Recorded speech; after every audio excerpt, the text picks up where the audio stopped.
Hello. Love that. I love that we started out with Jesus is just all right with me. If you go out, and I'll just admit this, if you go out and you look at my little Mini Cooper, you'll see a little dancing Jesus on the dashboard. You know, you have to take your faith serious enough to also take it light enough. Because it's too easy for us to get trapped in one way of thinking. And I wonder if maybe that's what this parable is about. Jesus was dealing with a fairly orthodox reality that was pretty oppressive with them, with the community, the Jewish community, and also in cahoots in large ways with the empire around it. We can see how that happens in politics today, right? I mean, we see where that happens all the time, where religion gets weaponized by whatever context it's in. How do we see past that? If the only way that we see past it is a counter-narrative, is a competitive narrative, then aren't we sort of just entering into the same reality of this or that? Right or wrong, binary ways of seeing things. Jesus was saying something else, and that's why a lot of his parables always messed with you. So I'm going to read to you from two different versions of this parable, which we all know. We all should probably know this parable pretty well. It is the parable of I call it the parable of the empty field. I think most of us know it as the parable of the hidden treasure, but I call it the parable of the empty field. So, Jesus is talking about well, and it's interesting too, just to give some backdrop to this. This is in the Gospel of Matthew, this first version. It's interesting because when I was in seminary, one of the things that fascinated me was the way in which Matthew divided his gospel up in sections. The first half of the Gospel of Matthew, and Matthew's written, of course, 70 years after Jesus' death, 60 years after Jesus' death, somewhere in there. So if a generation perhaps has passed, maybe 1.5 generations have passed, and Jesus is now, and Matthew is now writing this gospel to a Jewish community who, if not in exile, is in the process of sort of being alienated from everyone else. And so he's writing to this community, and you have all of these stories about Jesus, and the disciples don't get it, constantly questioning. Matthew has set it up from the very beginning with the whole begats and Jesus' lineage all the way back to David and such. Matthew's lining up this understanding for the Jewish listener, but the disciples don't get it that are following him, and then he has these parables in the middle, chapter 13. And they're all parables about the kingdom. The kingdom is like this, the kingdom is like this, the kingdom is like this. And then after that, you have more sort of the deconstruction of Jesus that happens after that. Now he's going back in and confronting the leadership that is now uncomfortable with him. And so you see all the deconstruction that sort of leads to then the death and resurrection. So Matthew's very intentional about this language. So here we have in 13:44, Gospel of Matthew, Jesus says this: "The kingdom of heaven is like treasure hidden in a field, which someone found and hid. Then in his joy, her joy, their joy, goes and sells all that they have in order to buy that field." The kingdom of heaven is like a treasure hidden in a field. Someone found it, hid it, then goes and sells everything in order to have the field. This is the way that the Message version with Eugene Peterson puts it. I like his version too. God's kingdom is like a treasure hidden in a field for years and then accidentally found by a trespasser. The finder is ecstatic. What a find. And proceeds to sell everything he owns in order to raise money and buy that field. Found by a trespasser. Well, what we know is that the field wasn't this person's field, right? The person was wandering, and he wouldn't have had to buy it otherwise, right? What was he doing in this field in the first place? I love how Jesus tells things that are contrary to what would be normally ethical, right? Jesus is always sort of turning ethics upside down. Jesus is visiting with tax collectors, who Matthew was a tax collector, of all people to be writing a gospel and good news. Tax collectors not only co-opted with the Roman Empire, many of them skimmed off the top of what they collected for themselves. They weren't exactly appreciated people in their community, right? And here's one person, a tax collector, writing the good news. I love how the gospel reminds us that what we think is right is often missing the point. So here's the way that the Gospel of Thomas puts it. And by the way, I have something down here on the table. Y'all come look at it afterwards. It's called the 5 Gospels. And the 5 Gospels include the 4 main Gospels plus the Gospel of Thomas. It's a lot of fun because the Jesus Seminar who put this together, they sort of parallel them. They sort of compare them with each other. And it's interesting. They'll list what things they think are probably accurately Jesus and what things are community and what things are embellished, et cetera, what might have been Jesus. This story is, in fact, Jesus. According to them, they think it's pretty much Jesus saying this one story. So this is the way Gospel of Thomas puts it. God's imperial rule is like a person who had a treasure hidden in his field, but did not know it. And when he died, he left it to his son. The son did not know about it either. So he took it over, and then he sold his field. The buyer went plowing and discovered the treasure and began to lend money at interest to whomever he wished. Do you remember that story about Jesus telling the people that the landowner that gave talents to different individuals and told them to do something with them? And some of them went and invested it, and some of them went and spent it, and some of them went and buried it. Right? It just messed with his listeners to hear this reality that sometimes the kingdom comes in unexpected ways and where you least expect it. In fact, where you often would hate to find it. That's where the kingdom is. So Matthew's writing for this specific community in the middle of this exile process where they're beginning to be separated and alienated. And the disciples ask him right before this parable, "Why do you speak in parables?" I've told you before what a good rabbi does, right? When you ask a rabbi a question, they ask another question. Or they tell a story. So they're asking him, "Why do you speak in parables?" And he says, "Well, if you have ears to hear, then listen. If you don't, then you don't get it." And it's as if they're saying, "Why don't you just come out and tell the truth? Just say it as it is," right? Just say what it is. Lord knows we have a whole community of Christians who like to tell you the truth, who like to say it exactly as it is. And then if you'll do that, Jesus, everybody else will see it the way we see it, right? But there's an old saying among the Eastern religions, which is also true, I think, for the ancient Jewish tradition, which is not naming God or saying what God is. In fact, all of the religious teachings of these various traditions, all of the ideas, the prophets, even the saviors of these different traditions, there is an old understanding that says they are fingers pointing to the moon, but they are not the moon. And that's a hard thing to come to see, that what we believe deeply or what we hold to deeply or what we ascribe to deeply isn't the thing. In fact, that's no thing.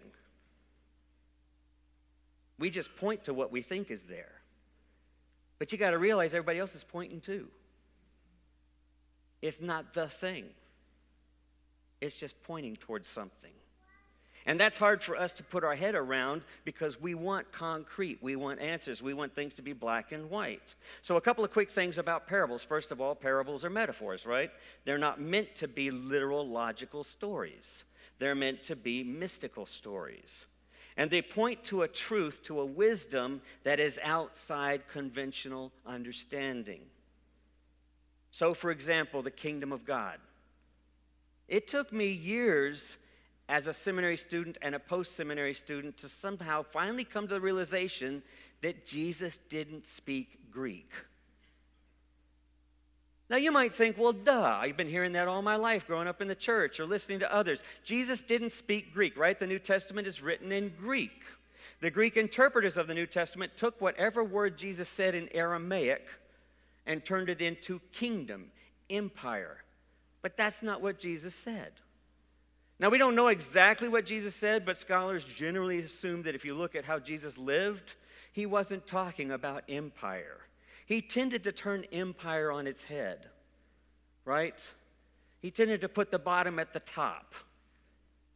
It was more about community. It was more about seeing something beyond empire. In fact, it was more about not even playing the empire game, which is why Jesus would say something like, well, this guy took the field and started lending money.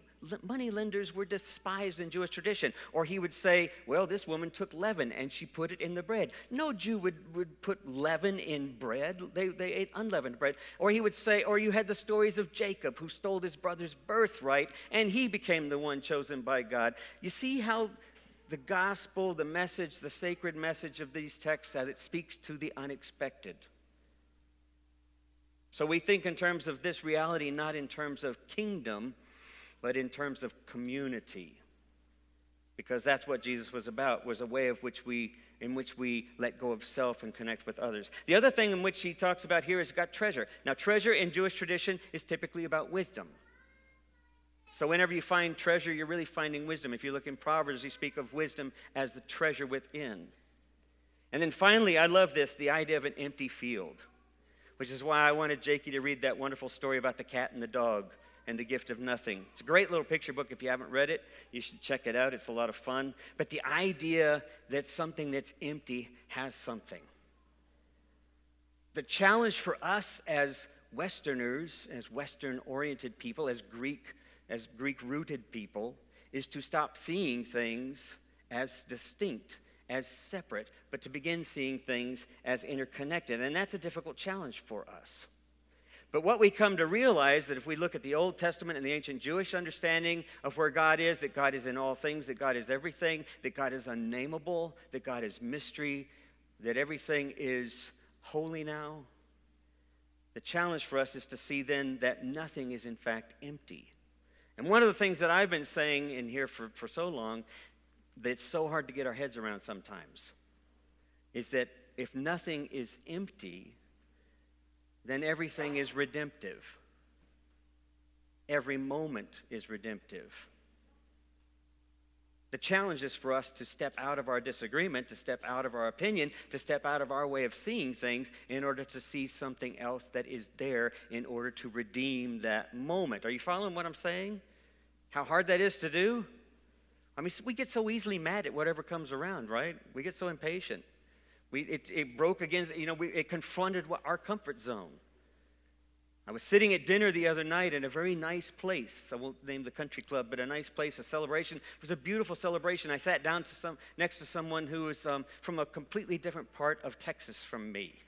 I should say it that way. Who had a completely different orientation from me. Who had a very clear orientation towards critical race theory that was different from my orientation, who had a very distinct orientation towards Native American history that was different from my orientation Native American. And as I listened to them sharing their story, my temptation was to do one of two things: retreat and find someone else to talk to. Who's with me? Come on, you know that's what you do, right? Yeah, I don't want to deal with this. But see, that's the point. The field is empty, people. The field is empty. The treasure, you can't find the treasure till you can get into the empty field. You can't stumble on it till you can empty it. So if we turn and we walk away from the field, then we're really not engaging the magic that's possible, the holiness that's possible. And that's hard. I admit it's hard. So what I did, because I happened to know it was really kind of fun, because he was telling me this wonderful history about Native Americans and how they eventually disappeared. And forget about the fact that it was the white colonists that basically, ran them out or killed them, but that's another point. I told him a fun story that I ran into some Odawa Indians when I was up in Michigan, because I was working with a camp up there, and they were building a longhouse for the camp. And one of the Odawa, when we made a trip to this beautiful harbor town, formerly Odawa country, or Ottawa, I'm not sure if I'm saying it correctly, Ottawa. But as we were doing a tour of this beautiful touristy town and beautiful harbor, the guy looked at me as he stepped aside. He says, my people used to own all this. And I said, yeah. And he said, we thought you were only visiting. And then when you went to the moon, we were like, maybe the rest will go. And he laughed and I laughed, and we knew what we were laughing about. What else can you do at that point? But when I told that story to the fellow that was talking to me, he laughed too. And we talked more and told other stories. And little by little, you could see his thoughts, his mind begin to open up. You don't confront somebody's choice. You don't transform someone by challenging a story. You invite someone into a larger story. You find ways to invite them into larger stories. When I was listening this past week in Como, I was in the Como neighborhood, and I went to a critical race theory presentation. Dr. Altheria Caldera, who is now going to be a professor at Howard, she was one of our local professors. She was giving a presentation. I was about 4 or 5 white people in the presence of probably another 20 or 30 individuals of color, and all of them educators. And we really were talking about the role of CRT in education, right? Well, we know where the Senate went with that recently in Texas. But there was a little bit of a tension that you could cut with a knife if you really paid attention to that. And it was mostly the anger and frustration, obviously and understandably, and the anxiety and guilt or shame maybe. And she kind of smiled and looked at me and she said, "Are you feeling guilty?" And she just said it, humorously. And I said, sorta. Yeah.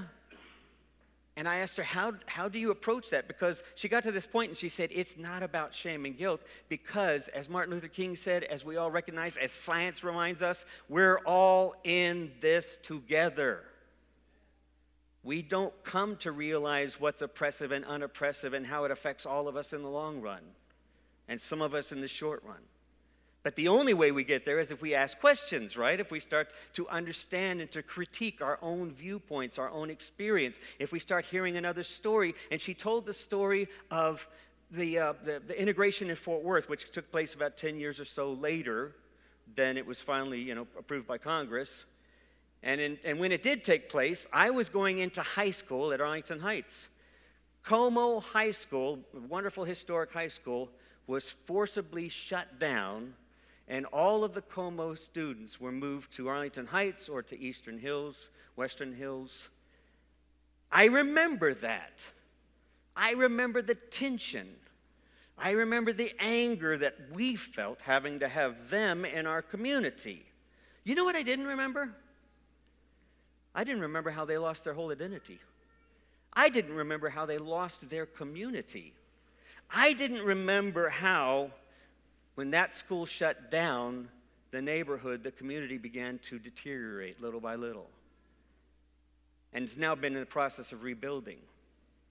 It never occurred to me because I never saw past my own reality. We never see past our familiarity. We never see past our comfort zone because we never listen to the stories, right? We don't tell the stories to each other.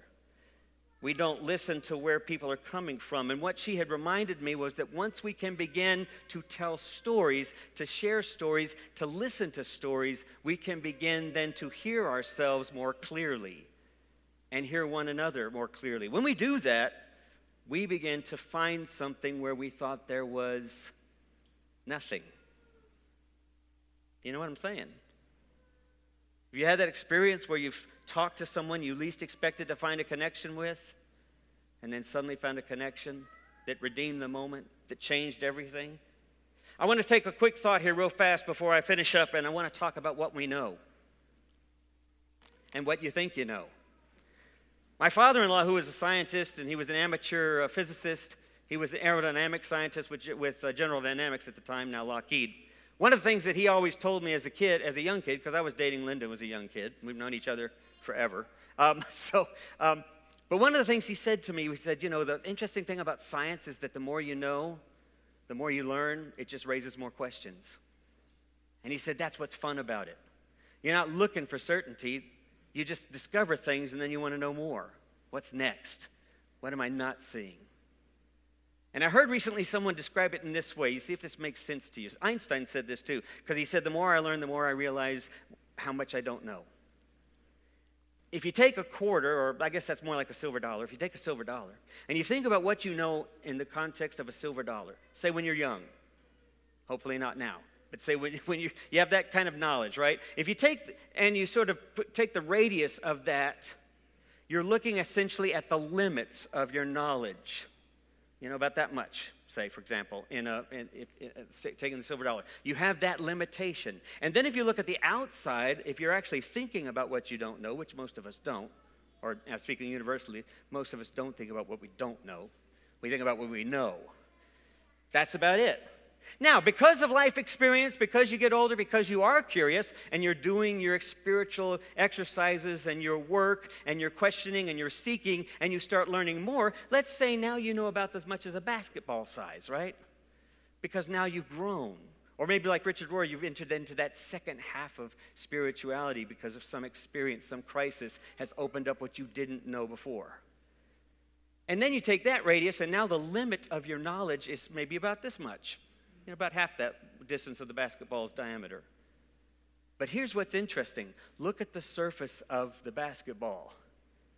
There's more that you don't know than you knew before. So that it's as if the more we start to know, the more we start to know that we need to know more. Can you see that? Do you see why I sometimes think, I shouldn't say this. Okay, do you see why I sometimes think the leadership of our larger church denomination is short-sighted when it comes to LGBTQ? Or when it comes to orthodoxy and doctrine? Do you see why I say that? Short-sighted, because if you look at the diameter, if you look at the radius, that's as far as they see. They don't realize that the space is going to get larger, the ball's going to get bigger. Life's going to continue to change and move, and we're going to continue to learn more. We're going to continue to question more. I didn't think back in the 1960s or 70s I'd be thinking about critical race theory. I didn't even think about my place in the context of white supremacy, for example. Nor did I think about my brother being gay. I didn't think about any of that stuff. My knowledge was about that big.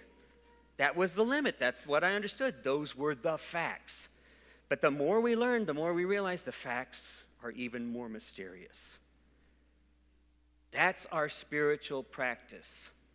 That's what we are invited into in this kind of reality. In 11:11, I think that's what we're about. We're about remembering what we don't know and inviting others into this process with us. My Uncle Mac used to say when we would go out looking for wildlife and we couldn't find what he was pointing at, he would say, there's nothing so hard to see as something you look too hard at. We can be so determined and so defined and so insistent that we know, and then suddenly we don't realize. I love singing Jesus Is Just All Right With Me. I used to sing it when I was a Jesus freak. When I was part of Pentecostal church, I used to sing that song. Does it mean the same thing to me now? No, but it still resonates with something deep that's open and inviting and saying, let's look at more now. Let's try to understand even more. So I enjoyed our chance to sing that. So I want to say one last thing here, and then I'm going to invite the band to come on up. Come on back here. Oh, the band's already back here. Come on back. Rovelli, the scientist and physicist Rovelli, who wrote the book all about time, and he's done a number of interesting, fascinating books. He once said this thing that I continue to hold on to as I think about the parable of the empty field. He said, all reality is relationship. Well, we now know that if you divide and subdivide and subdivide and subdivide, you end up with subatomic particles that you can still divide further now, right? We now know that you can continue to divide that until you can't see any further. But what scientists noticed as they've gotten to as small as they can get now, after dozens of subdivisions, now what they notice is that there's 90% of it is empty space. Do you remember that? You remember hearing that? You've read this too. This is not new for you, I wouldn't think. 90% of it is empty space. What is out in the solar system and out in the universe? 90% of that is empty space. But is it empty space? Because what they started noticing now is that there are things that appear and disappear and appear and disappear and reappear and disappear, and they sort of dance with each other as if in that empty space there is relationship that is happening. As if the very core of our being is already touching one another. We just don't know it. As if everything we do that seems empty is in fact alive with possibility. So what's our practice then? So I think our practice is learning how to practice more unknowing and curiosity over certainty. To invite ourselves into those places of discomfort to where we can begin to experience something connective. Literally to take the leap into the unknown with someone. Go ahead, get in that conversation with that argumentative person.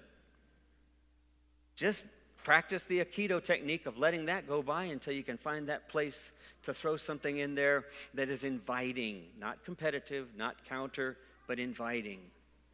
And as you invite that empty space, will start to become more apparent, and all emptiness is redemptive, because all things are redemptive. So I invite you to do that, and I invite you to remember this last thing that I'll close with, this last thing. When we start to recognize, like this parable, that the kingdom of God is like an empty field, and we are like trespassers in these fields, because we're going to where we don't normally belong. We're going to where we're not normally comfortable. What we begin to find is this buried wisdom. It's like everything you have to learn to let go of in order to be present to it. And in the process of that, it starts to change everything else. Until every day, and this is the hard part, and this is our song coming up. You guys, why aren't you lined up behind me? This is your cue.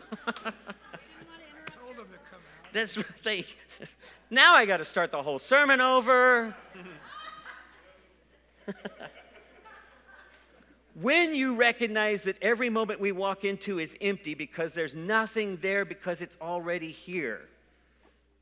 Like what Todd was saying, everything connected, everything is one. It's already present. Others don't recognize it.